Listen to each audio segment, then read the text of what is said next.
There's a good reason why so many movies that are designed to be scary are set in the woods, and even more so, set in the woods at night. And most of them are like a cabin in the woods at night, and that's because you've got the isolation factor, you're far away from society, we don't like being isolated, you feel more vulnerable that way. You've got the darkness factor, and as human beings, we're afraid of what lurks in the dark. You don't know what's watching you.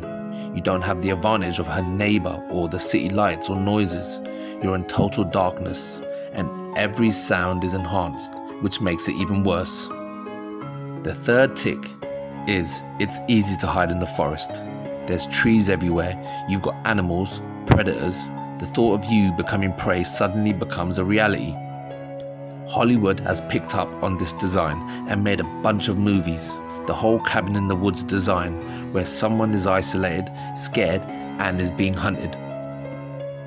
Because it works, it feeds on our fears and the whole fight or flight responses.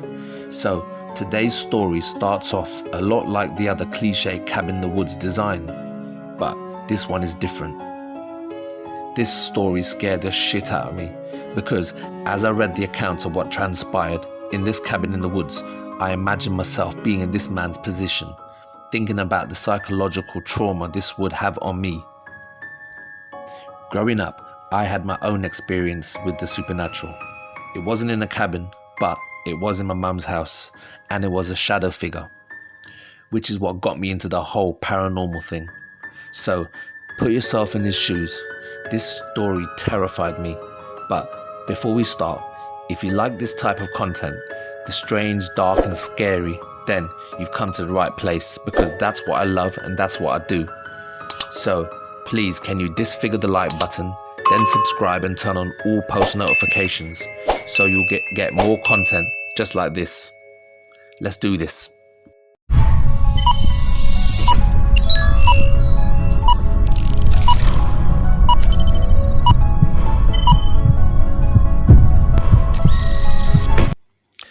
So in 2010, a 17-year-old boy named Travis Matthews is devastated to find out his dad has died.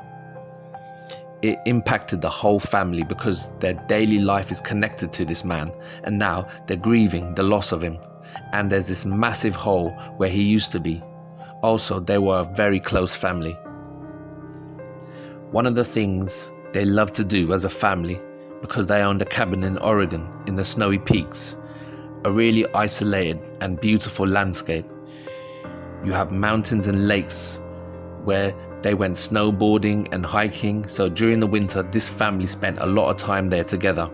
They go together once a year, go fishing, snowboarding, have barbecues. It was a wonderful family retreat. So because of his death, the mother wanted to sell the cabin because it's too painful, and now they're never going to go back there. You know, grief, it hits us all differently. You don't know how you're going to react to this type of change unless you've been there. So all of a sudden, this cabin, this beautiful place that holds so much joy, is now all of a sudden too painful to go. So they sort out the estate and the mother puts it on sale. So this 17-year-old boy is very upset about the news. He was very close to his dad, and he's got very fond memories going hunting, hiking, snowboarding. So he asks his mum, before it gets sold, can I go up there one last time to pay respects, and I guess just to be with his dad? Because once the cabin gets sold, that's it, it's gone forever, and he knows that. So he wants to go just one more time, just one more opportunity to be with his dad, because if his dad's spirit is going to be anywhere, this cabin is where it will be.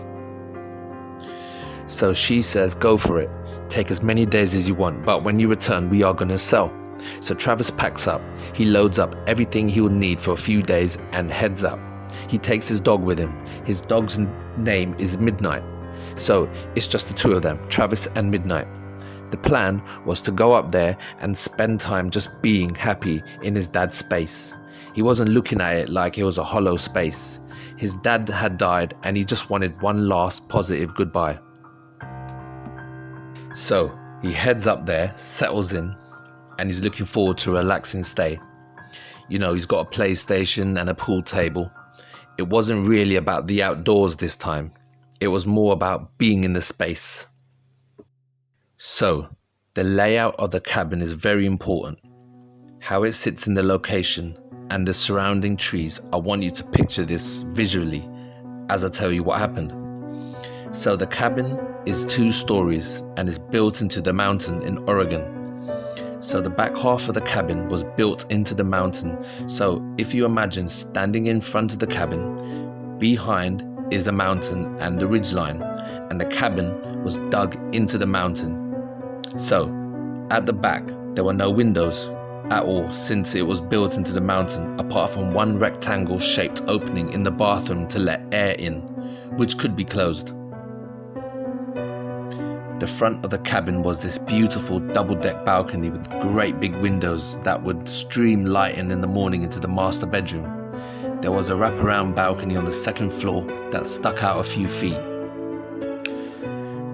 On the 1st floor, you could see in through double doors that opened, and there was a sitting area with a TV and a sofa and a coffee table with a small kitchen. It had all the basics and nothing more, just everything you needed to live in the woods. So, the cabin was built in a heavily forested area. They had to clear out a whole bunch of trees, which in turn they used to make the cabin. So, they only cleared out the front section of the trees. They left trees on either side, and behind the cabin was the mountain.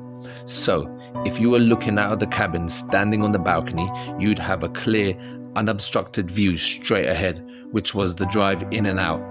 But the back and the sides were heavily forested with tall pine trees.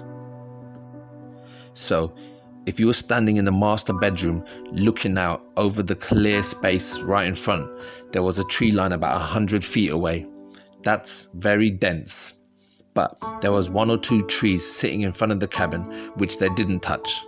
One of those trees, for the purpose of the story, we'll call it the sitting tree. Because it's parallel to the ground, halfway up there was this perfect thick branch that looked perfect for a whole bunch of people to sit on. But it was 20 feet off the ground and there was no other branches to climb up the tree. And in fact, the tree was left there on purpose so the family could tie a swing on it, but they hadn't got round to it. So picture this. There's this tree in front of the cabin with this long branch that jutted out. And if you sat on this branch, you could see directly into the master bedroom. So that's going to matter later in the story. So can you picture it? It's all clear in front of the cabin. There's no trees apart from this one tree that's got this big thick branch that's jutting out, and if you was sitting on that branch you could look directly into the master bedroom. There's no other trees, and on either side of the cabin and at the back it's heavily forested on either side. So Travis unpacks, puts his food and drink in the fridge, snacks on the table, and hooks up his PlayStation to the TV and is chilling and having a good time. He and his dog Midnight they're just chilling, and Midnight's roaming around enjoying the space, the new smells. So they're having a great time, and over the next 2 days everything is as he would hoped it would be. It was like he was bonding with his dad one last time. He left a couple of times during the day to do some snowboarding and to go to the store, but on the 3rd day strange things started to happen. So on the 3rd day it had heavily snowed the morning that he had just woken up, and in fact it was still snowing when he got up. He didn't feel like going outside and scraping the snow off his car, and he didn't feel like going snowboarding that day. So he thought to himself he would just have a shut-in. He's got enough food left over, and he's got his PlayStation, and he thought he would just bum around with his dog. During the afternoon, but Midnight needed to go for a pee, so he opened the front door to let Midnight out to run around and to do his thing. So he's let Midnight out and he's standing there waiting for his dog to do his thing. So he goes out in the snow and he sees a set of footprints now. These footprints, they look fresh. This is the first time now he's left the cabin, so he knows they're not his. and his neighbors, they live too far away. Remember, this cabin, it was built into the mountain, so there wasn't really anyone around. So he's baffled. So he's scanning the area, looking through the trees, and he notices that the footprints came out of the woods about 100 feet away. And he can actually see with his eyes the course of the tracks. So he's following the tracks, and he notices they go around the cabin to the back and up the mountain. So he's following them, and they reach up the mountain. He's not overly worried at the time, but he's taking note, and he justifies it by thinking someone must have got lost. It couldn't have been important because no one knocked on the door. But 100% someone was walking around the cabin. He knew that by the footprints. So he's rationalizing it. He can't see anyone, so he writes it off and he goes back inside. That night he's up late playing video games and just vegging out with his dog. His dog is lying next to him. So at some point he goes to bed. He draws all the curtains, these big thick blackout curtains. He shuts all the doors and he heads upstairs to the lofted second floor. So not the master bedroom, the lofted area at the top of the stairs. So he gets into bed. All the doors and windows are locked, and midnight she's lying next to him on the bed. Then suddenly the dog jumps up and just looks down the stairs. So where his bed is, if you look over the banister, you can see the stairs and the front door and the open plan sitting area. So the dog's ears are perked up. All her fur on the back of her neck is just standing up. Now, it wasn't unusual to hear sounds. They're in the middle of nowhere. They're in the outdoors. It's a forested area. From time to time, deer or rabbits would come up. And you could hear falling branches that would fall on the log cabin roof from the tall pine trees situated at the back. So he's not overly concerned. But when Midnight jumps off the bed and sprints downstairs, all of a sudden now, he's very alert. Midnight's looking and staring at the door, and Travis is sitting up listening. He's holding his breath and he's just watching his dog. He's putting things together in his mind. Earlier on he saw footprints. Now all of a sudden the dog jumps up and is acting like she's heard something. So Midnight is pacing back and forth, back and forth, back and forth, and giving off every indication that she wants to go outside. So finally he gets up and he goes downstairs with his dog to see what she wants. Midnight is sitting by the door, ears pointed, whining. So he figures she needs to go for a pee again. So he opens the door to let Midnight out to pee, but the dog doesn't need to pee. Instead, she walks out and slowly banks left a few feet away and then stops dead in her tracks. Her head's low, her ears are up, and she's just staring towards the sitting tree, towards that direction. So she's looking at something intently in the woods. So Travis is trying to encourage her, trying to encourage his dog to pee and then come back inside. But she's not having it. She's not even listening. She's fixed on something. So now he's getting very uncomfortable. He's like looking around. He's sensing that Midnight is about to sprint off after whatever it is she's looking at. So before she runs off, he grabs her collar and he drags his dog back inside the cabin, and he shuts and locks the door. He takes one last look under the curtain, but he can't see anything. It's pitch black outside. It's very creepy. So he does one more check all over the cabin. All the windows and doors are locked. And then he runs back upstairs and jumps in bed with Midnight. But Midnight is not happy. She did not want to go back upstairs. He had to literally drag her all the way back up. And when they got there, instead of lying down on the bed with him, Midnight just sort of sat on top of the stairs, just looking down towards the door, wanting to go back down. Every now and then, she'd look back at Travis, then look back down. It was obvious that she wanted to go back outside. So he's lying in bed, very much aware of how Midnight is reacting. He's trying to go back to sleep, and he's trying to convince himself that nothing is wrong. So after about half an hour and still being awake, he hears footsteps on his roof. Now, the roof is right above his head. He's on the second floor. There is no attic. The roof is right there. And he hears about 6 footsteps, and later he described it sounded like hooves. So straight away, his dog looks up at the roof. They're both looking up at the roof, and he's listening to sounds that sounds like hooves, like an animal walking on his roof. He remembers the sounds were so distinctive. He remembered thinking, how can a deer or a moose get up there? There's no way unless it jumped from a tree or had a ladder to get up onto the roof.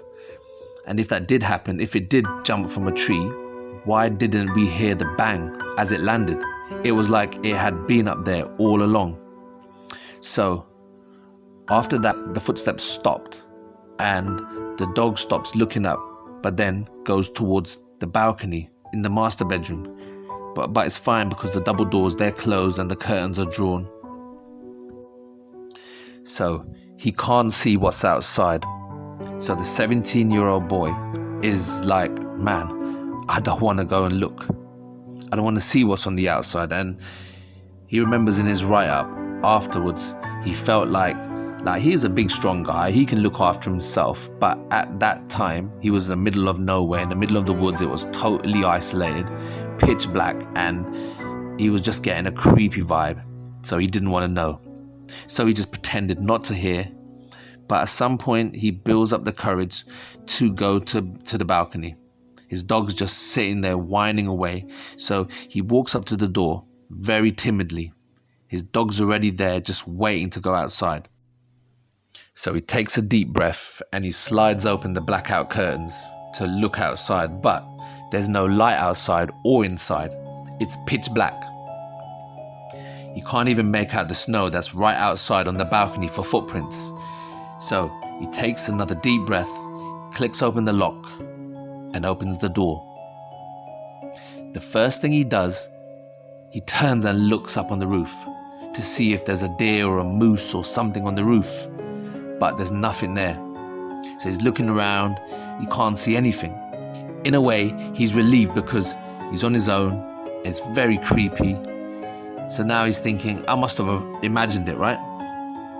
So he grabs a torch and he shines it towards the back of the roof. It's totally dark.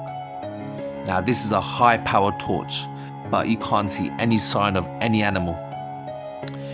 Then, all of a sudden, his dog starts whining, and she's poking her head through the wooden planks of the balcony, facing towards the sitting tree, towards the same area she was looking before. So this boy does what anyone would. He shines a flashlight from his right hand side, from the top of the roof, from right to left, scanning the trees and around the up and the bottom of the trees. Now the sitting tree is towards his left, so he's slowly scanning with the flashlight for anything that's moving. So he's looking from right to left. He's looking, he's scanning, he can't see nothing, and he's slowly going left, left, left. Then he gets to the sitting tree, and the flashlight, it lights up the whole of that branch that overlooks the master bedroom. What he sees next, he will never ever forget. There's a man perched on the branch 20 feet up.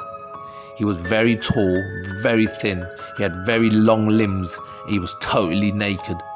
His mouth is wide open like he's screaming. He's looking directly at Travis, unblinking, just staring him down. He's less than 50 yards away right now from Travis at that point. So it took Travis a second for his brain to register what his eyes were seeing. As he does this, he panics and he drops the flashlight. And Midnight jumps up because she gets scared too. So Midnight's scurrying around, turning, and she kicks the flashlight. So Travis is fumbling around in the dark, trying to find his flashlight. So he pushes the dog out of the way. He grabs the flashlight and he shines it back on the sitting tree. But whatever it was is now gone.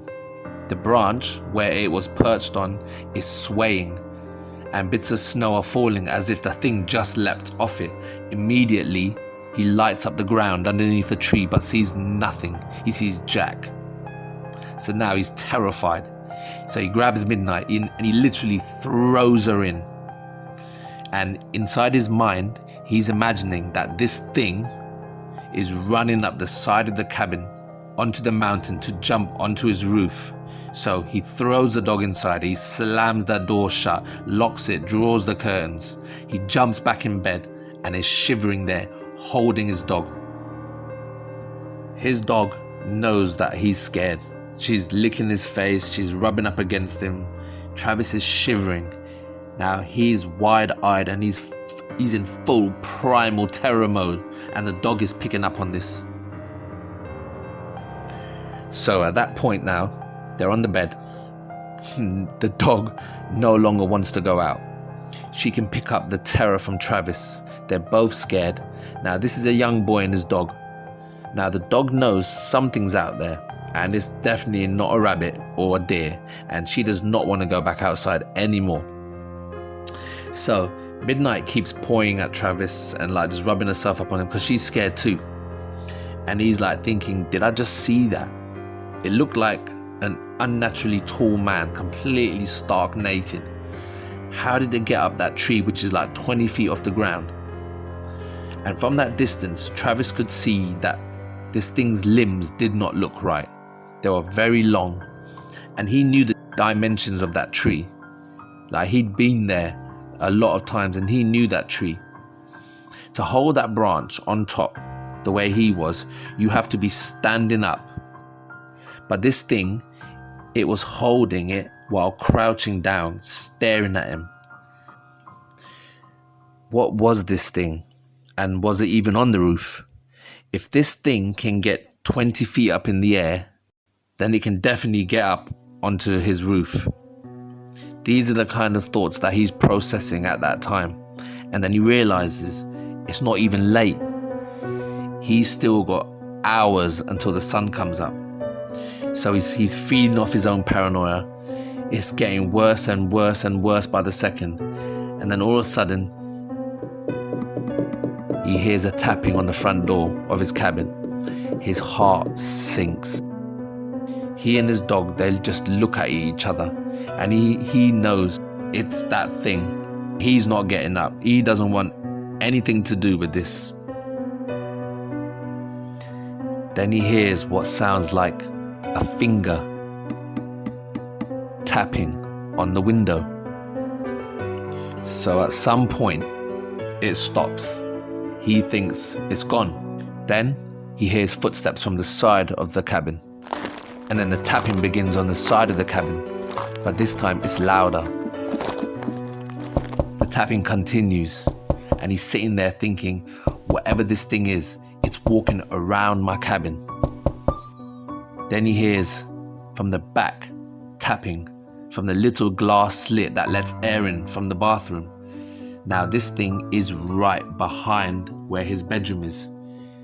It's probably 6 or 10 feet away. Just a small pane of glass is between it and Travis. Travis is praying at this point, literally, that this thing just goes away, but it does not. Instead, it goes to the other side and starts tapping on the cabin walls now. Travis moves away from the wall because he's just leaning on that side of the wall when it started tapping on it. It's right behind that wall. Then it goes to the front door again. Now Travis is in tears now. And it dawns on Travis that this thing, this tapping, this thing is looking for a weak spot to get in. Then his worst nightmare happens. He hears this thing get up onto the balcony outside the door of the master bedroom. It's now tapping on the big glass windows of the balcony. He knows that behind the glass and behind these curtains that this thing is there. It's tapping. And Travis is just waiting for this thing to just break the door down and come inside, but it doesn't. Instead, it goes to the roof and starts tapping. All night, systematically, it taps all around the cabin. He doesn't sleep at all. Finally, the sun comes up and he gets the courage and finally opens the balcony doors and he peeks outside and he sees footsteps everywhere as if someone was walking around the balcony. So he goes downstairs and he opens the front door, and there in front of him are hundreds of footprints. It's like a racetrack all around the cabin.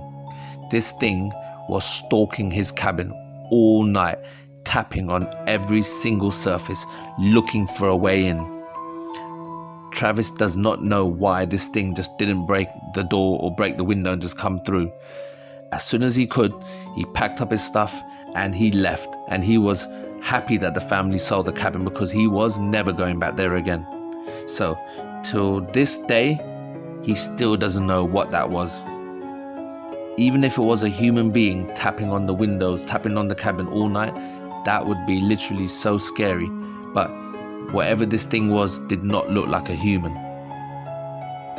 So I'd like to hear what you think about the story. If you like this kind of story, please let me know in the comments, and then disfigure the like button, and then subscribe and turn on all post notifications so you'll get more content just like this. Okay guys, that will be it for today. I hope you like the story, and if you want, you can send your comments and you can send any ideas you got for another video or any photos or any stories you got to my email. The email should be up on screen, and till next time, peace.